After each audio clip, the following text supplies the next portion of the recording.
Hi hello welcome back to my YouTube channel. So U P S C mains ನೋಟ್ಸ್ನ ಕನ್ನಡದಲ್ಲಿ ಯಾವ ಥರ ಮಾಡ್ಕೋಬೇಕು ಮತ್ತು ನಾನು ಯಾವ ಥರ ಮಾಡ್ಕೊಂಡಿದ್ದೀನಿ ಅಂತ ನೋಡೋಣ. ಮೊದಲಿಗೆ ನಾನು ಮಾಡ್ಕೊಂಡಿರೋದು ಯಾವ ಥರಪ್ಪ ಅಂತಂದ್ರೆ, ಇವಾಗ ಸೋಷಲ್ ಅಂತ ತಗೊಂಡೆ, ಸೋಷಲ್ ಜಸ್ಟಿಸ್ ಇದು.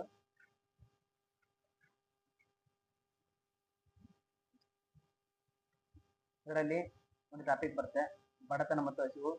ಅಕ್ಷರ ಚೆನ್ನಾಗಿಲ್ಲ, ನಿಮ್ಗೆ ಯಾವ ಥರ ಬರ್ತದೆ, ನಿಮ್ಗೆ ಯಾವ ಥರ ಅಕ್ಷರ ಇರುತ್ತೋ ಹಂಗೆ ಬರ್ಬೋದು. ನಿಮ್ಗೆ ಅರ್ಥ ನಮ್ಗೆ ಅರ್ಥ ಆಗಲಿ, ಬೇರೆದವ್ರಿಗೆ ಅರ್ಥ ಆಗಲಿ ಬಿಡಲಿ, ಬಟ್ ನಿಮ್ಗೆ ಅರ್ಥ ಆದರೆ ಸಾಕು. ಮತ್ತು ಆನ್ಸರ್ ರೈಟಿಂಗ್ನಲ್ಲಿ ಅರ್ಥ ಆಗಲೇಬೇಕು, ಪ್ರಾಕ್ಟೀಸ್ ಮಾಡೋದು ಅದಕ್ಕೇನಿಲ್ಲ. ಇವಾಗ ಬಡತನ ಮತ್ತು ಹಸಿವು, ಅದಕ್ಕೆ ಬಡತನಕ್ಕೆ ಕಾರಣಗಳೇನು, ಇದು ಅದರಲ್ಲಿ ಆರ್ಥಿಕ ಕಾರಣಗಳು ಮತ್ತು ಸಾಮಾಜಿಕ ಕಾರಣಗಳು, ಆಡಳಿತಾತ್ಮಕ, ಇದೇ ಥರ ಯಾವ ಒಂದಿಷ್ಟು ಟೈಪ್ಸ್ಗಳು ಇರ್ತವೆ. ಎಲ್ಲ ಆ್ಯಂಗಲಿಂದನೂ ಒಂದಿಷ್ಟು ಸಮಸ್ಯೆಗಳನ್ನ ಬರ್ಕೊಳ್ಳೋದು. ಮತ್ತು ಅದಕ್ಕೆ ಅದರಲ್ಲಿ ಒಂದಿಷ್ಟು ಡೇಟಾ ಮತ್ತೆ ಬೇರೆ ಬೇರೆ ಇದ್ದಾಗ ಆ್ಯಡ್ ಆಗಿರೋದಿಲ್ಲ, ವರ್ಷಕ್ಕೆ ಡೇಟಾ ಎಲ್ಲ ಚೇಂಜ್ ಆಗ್ತಾ ಇರುತ್ತೆ. ಆ ಡೇಟಾನೆಲ್ಲ ಇಲ್ಲಿ ಮೆನ್ಷನ್ ಮಾಡಬೇಕಾಗುತ್ತೆ. ಹಾಗಾಗಿ ಮತ್ತೆ ಇಲ್ಲಿ ಸಮಸ್ಯೆಗಳಾಯ್ತಾ. ಇದರ ನಂತರ ಒಂದಿಷ್ಟು ನಾನು ಯಾವ ಥರ ಮಾಡ್ತೀನಪ್ಪ ಅಂತಂದ್ರೆ, ಒಂದು ಪೇಜ್ನ 2 ಭಾಗ ಮಾಡ್ಕೊತೀನಿ. 2 ಭಾಗ ಮಾಡ್ಕೊಂಡು ಅದರಲ್ಲಿ ಬರಿತಾ ಹೋಗ್ತೀನಿ. ಅಂದರೆ ಕಡಿಮೆ ಪೇಜ್ನಲ್ಲೇ ನೋಟ್ಸ್ ಕೂಡ ರೆಡಿ ಆಗುತ್ತೆ.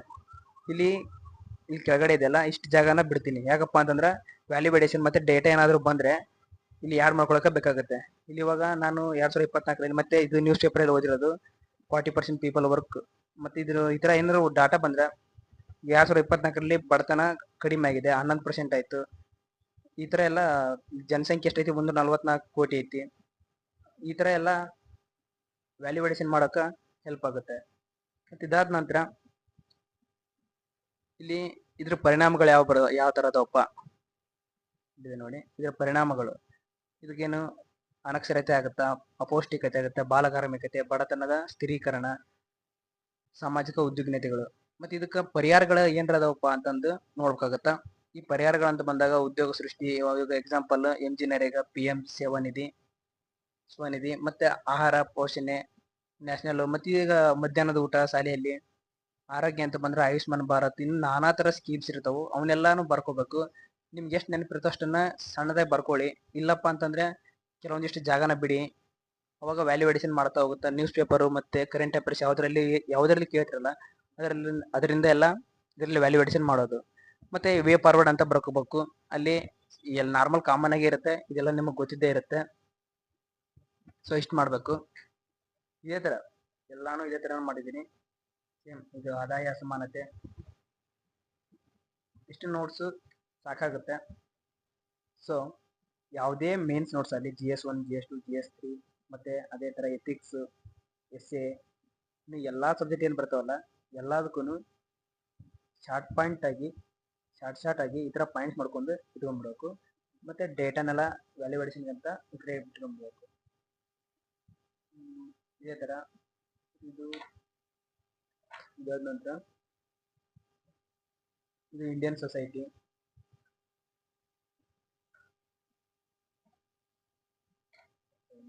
ಇಲ್ಲ ಯೂನಿಯನ್ ಸೋಷಿಯಲ್ ಜಸ್ಟಿಸ್. ಇದು ಡಿಸಾಸ್ಟರ್ ಮ್ಯಾನೇಜ್ಮೆಂಟ್. ಅಂತ ಬಂದಾಗ ಒಂದು ಇಂಟ್ರೊಡಕ್ಷನ್, ಅದಕ್ಕೆ ದುರ್ಬಲತೆ ನಮ್ಮ ಇಂಡಿಯಾದಲ್ಲಿ ಯಾವ ಥರ ಐತಿ ಮತ್ತು ಪ್ರಪಂಚದಾಗ ಎಲ್ಲ ಥರನ ಬರ್ಕೊಂಡು, ಮತ್ತು ಇಲ್ಲಿ ಅದರ ವರ್ಗೀಕರಣ, ಕಾರಣಗಳು, ಪರಿಣಾಮಗಳು, ಮತ್ತು ಅದಕ್ಕೆ ತೊಗೊಂಡಿರೋಂಥವು ರಾಷ್ಟ್ರ ಮಟ್ಟದಲ್ಲಿ ಯಾವ ಥರ, ರಾಜ್ಯ ಮಟ್ಟದಲ್ಲಿ, ಸ್ಥಳೀಯ ಮಟ್ಟದಲ್ಲಿ ಇದಕ್ಕೆ ಯಾವ ಥರದ ಕ್ರಮಗಳನ್ನು ತಗೊಂಡಿವೆ ಅಂತ ಇವನ್ನೆಲ್ಲ ಬರ್ಕೊಳ್ಳೋದು. ಯಾಕಪ್ಪ ಅಂತಂದ್ರೆ ಇವಾಗಲೇ ಮೇನ್ಸ್ ನೋಟ್ಸ್ ರೆಡಿ ಮಾಡಿ ಇಟ್ಕೊಂಡ್ರೆ ನಾವು ಆಫ್ಟರ್ ಪ್ರಿಲಿಮ್ಸ್ ಕ್ಲಿಯರ್, ಅವಾಗ ನಾವೇನು ಮಾಡ್ಕೋಬೇಕು, ಬೇಗನೆ ಇದನ್ನ ರಿವಿಷನ್ ಮಾಡ್ಕೋಬೋದು. ಎಲ್ಲಾನು ಓದ್ಕೊಂತ ಕುಂದಿರೋಕ್ಕೂ ಆಗಲ್ಲ. ಇವಾಗ ನಾವು ಏನಪ್ಪಾ ಅಂತಂದ್ರೆ ಎಕ್ಸಾಂಪಲ್ ಇಲ್ಲಿ ಒಂದು ಸವಾಲ್ ಅಂತ ತಗೊಂಡ್ರೆ, ಇದು ಯಾವತ್ತಪ್ಪ ಮುಂಚೆ ತಗೋಣ. ಇವಾಗ ಭೂಕಂಪ ಅಂತ ಐತಿ, ಭೂಕಂಪದ ಪರಿಣಾಮಗಳು, ಅವಾಗ ಹೋದಾಗ ಮಾನವ ಜೀವ ಹಾನಿ. ಇವಾಗ ಇದರೆಲ್ಲ ನಮ್ಗೆ ಸುತ್ತಮುತ್ತಲೆಲ್ಲ ಕೇಳಿರ್ತೀವಿ, ಇದೆಲ್ಲ ಗೊತ್ತಿದ್ದೇ ಇರುತ್ತೆ. ಇಷ್ಟು ಜನ ಸತ್ರು, ಅಷ್ಟು ಜನ ಸತ್ರು ಅಂತ ಕೇಳ್ತಾನೆ ಇರ್ತೀವಿ. ಅದನ್ನೆಲ್ಲ ಎಕ್ಸಾಂಪಲ್ ಬರೀಬೋದು.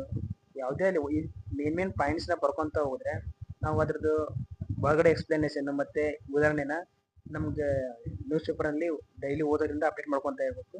ಅವಾಗ ಬರೆಯೋಕ್ಕೆ ಈಸಿ ಆಗುತ್ತೆ, ತಪ್ಪು ಅನ್ಸಂಗಿಲ್ಲ. ಅದೇ ಥರ ಬರಗಾಲ ಎಲ್ಲಾನು ಇದೇ ಥರ ಮಾಡ್ಕೊಂಡಿರೋದು. ಮತ್ತು ವ್ಯಾಲ್ಯೂಡೇಷನ್ ಅಂತ ಇಷ್ಟು ಜಾಗ ಬಿಡೋದು ಬಿಟ್ಟಿದ್ದೀನಲ್ಲ ಈ ಥರ, ಮತ್ತು ಇಷ್ಟು ಜಾಗನ ಬಿಡೋದು. ಮತ್ತು ಇನ್ನೂ ಅಂತ ಬಂದರೆ ಇದೆಲ್ಲ ಮ್ಯಾಪ್ ಹಾಕಿ ಬಿಡಿಸ್ಕೊಂಡಿದ್ದೀನಿ ನನಗೆ ಗೊತ್ತಾಗಲಿ ಅಂತ.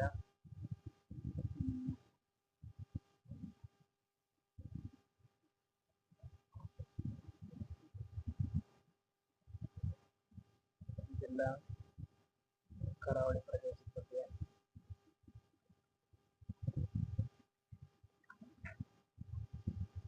ಇದು ಇಂಡಿಯನ್ ಸೊಸೈಟಿ ಬಗ್ಗೆ ಎಲ್ಲದರಲ್ಲೂ ಅಷ್ಟೇ ಕಾರಣಗಳು, ಅದ್ರ ಇಂಪಾರ್ಟೆನ್ಸ್, ಕಾರಣಗಳು, ಅದರಲ್ಲಿ ಅದಕ್ಕೆ ಬರುವಂಥ ಕ್ರಮಗಳು ಮತ್ತು ಡೇಟಾನೆಲ್ಲ ವ್ಯಾಲ್ಯೂಡೇಷನ್ ಮಾಡ್ಕೊಳ್ಳೋದು. ಇದು ನಾನು ಫಸ್ಟ್ ಮಾಡಿರೋ ನೋಟ್ಸು, ಹಾಗಾಗಿ ಇದಕ್ಕೆ ಅಷ್ಟೊಂದು ವ್ಯಾಲ್ಯೂಡೇಷನ್ಗೆಲ್ಲ ಜಾಗ ಬೇಕಿಲ್ಲ. ಬರ್ತಾ ಬಿಟ್ಟಿದ್ದೀನಿ. ಇಲ್ಲ ಆಲ್ಮೋಸ್ಟ್ ಎಲ್ಲ ಡಾಟಾ ಎಲ್ಲ ಡಾಟಾ ಆ್ಯಡ್ ಮಾಡ್ಕೊಂಡಿದ್ದೀನಿ. ಅದಕ್ಕೆ ಕೆಲವೊಂದಿಷ್ಟು ಜಾಗ ನಂತರ ಬಿಡಲೇಬೇಕು. ಈಗ ನಮ್ಮ ಸರ್ ಹೇಳ್ತಿದ್ರು, ನಾವು ಹೇಳ್ತಿಲ್ಲ, ಕೆಲವೊಂದಿಷ್ಟು ಜಾಗ ಮಾಡಿ ಜಾಸ್ತಿ ಬಿಡಲೇಬೇಕಾಗುತ್ತೆ. ಈ ಥರ ನೋಟ್ಸ್ ಮಾಡ್ಕೊಂಡ್ರೆ ಹೆಲ್ಪ್ ಆಗುತ್ತೆ ಅಂತ.